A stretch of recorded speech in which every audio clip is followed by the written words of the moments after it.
right, another Metal Monday. Yes, sir.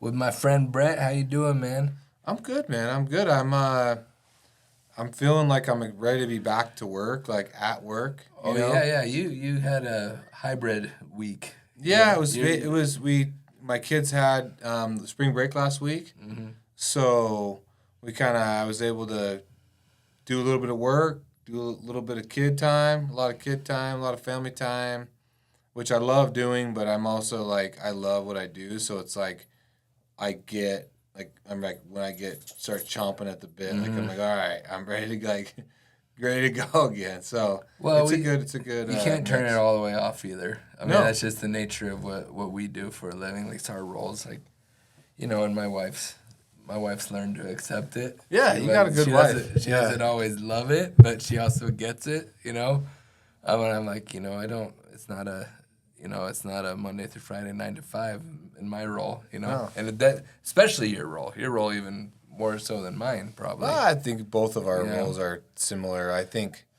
our stresses are different, but I think that they both come with the hours and they both come with the territory of what we do. So from my standpoint, it's like I don't expect to anything other than what I'm getting, and what the work I'm willing to put in to go get it. And so I think anybody else out there, like yourself, I mean, you get what you put in. You're willing to put in the time, the effort, the energy, which doesn't mean you take away from your family or whatever. It just means like some days require more of you, and some days require less.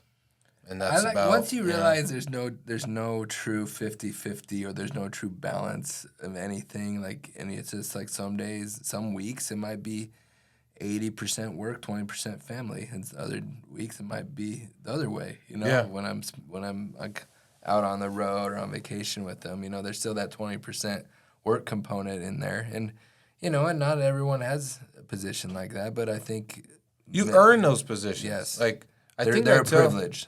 I tell people you earn that right. You earn that right to leave on Wednesday at 2. Like,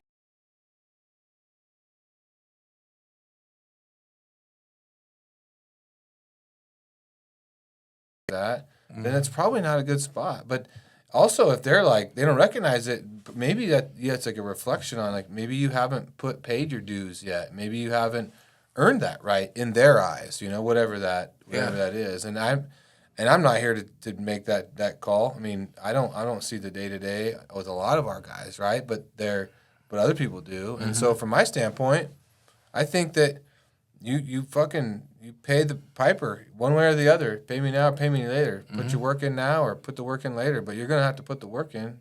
100%. That's the way it is. Hey, real quick, I gotta give a shout out to Leo, Jay's mom. She is our number one supporter. She watches every weekend. Shout out. Yes, I love every it. Monday. She always likes and shares it.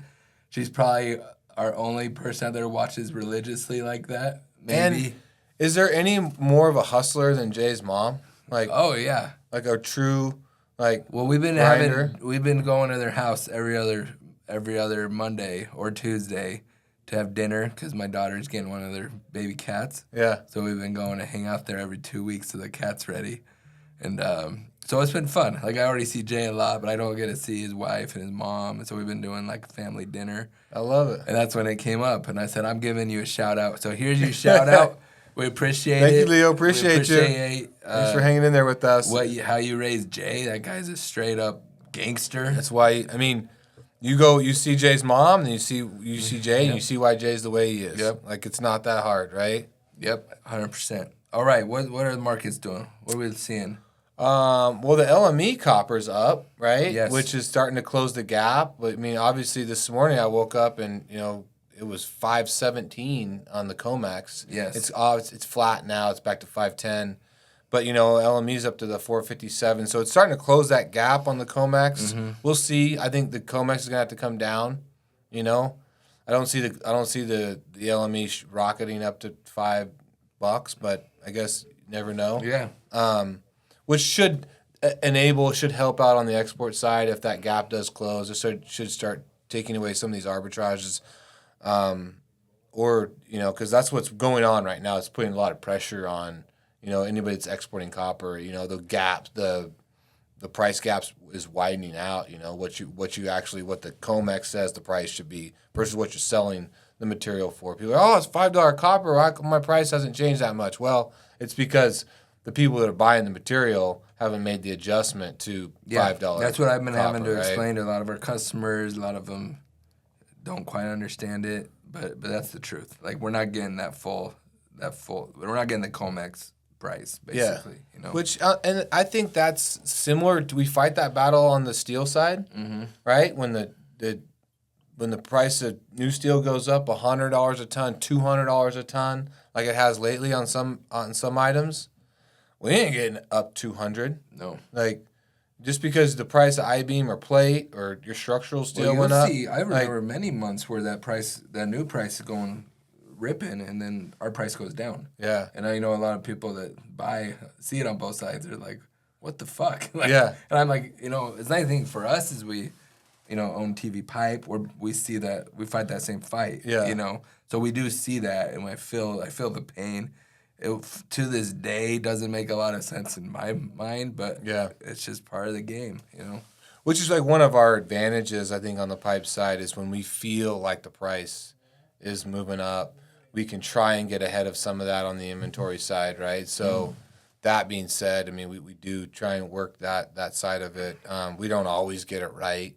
Sometimes we're guessing like everybody else, but it does help us. It gives us, some sort of... But we have some insight. It's an educated guess, but you're going to live to fight another day. Yeah. And I made a post on LinkedIn the other day. I sold 6 loads of copper at like between 482 and 487. And I was happy about that at the time, right? And then you watch it go and you're like, well, you left 20-something cents on the table. But really, did you? Because the gap's wide and you might have left 10, maybe. I don't know. Yeah. But give or take, that's why we go buy more. How many times, Brad, have you seen it rip? I've seen the others. Well, I've seen the other side of it. Where you hold, where you're like, no, I'm gonna ride this out. It's got another 20, and then it goes. Yeah. I'm sure those days, those are probably harder to digest than when you do sell a little early versus when you hold and then the market takes a shit on you. Yeah, the grinder in you wants to hit the top of the mountain, right? Yeah. But the realistic guy that's seen both sides of it is happy to take, the old scrap proverb 2.0. Yeah. You never go broke taking a profit, right? Yeah, exactly. You just got to live and die by that and know that you're going to be right as many times you're going to be wrong, and then you should average out, and hopefully you win a few more than you lose. And I think that's the way we play the game. Try and take care of your customers, pay the right price, make sure you're not too exposed, keep your scrap moving, all the things.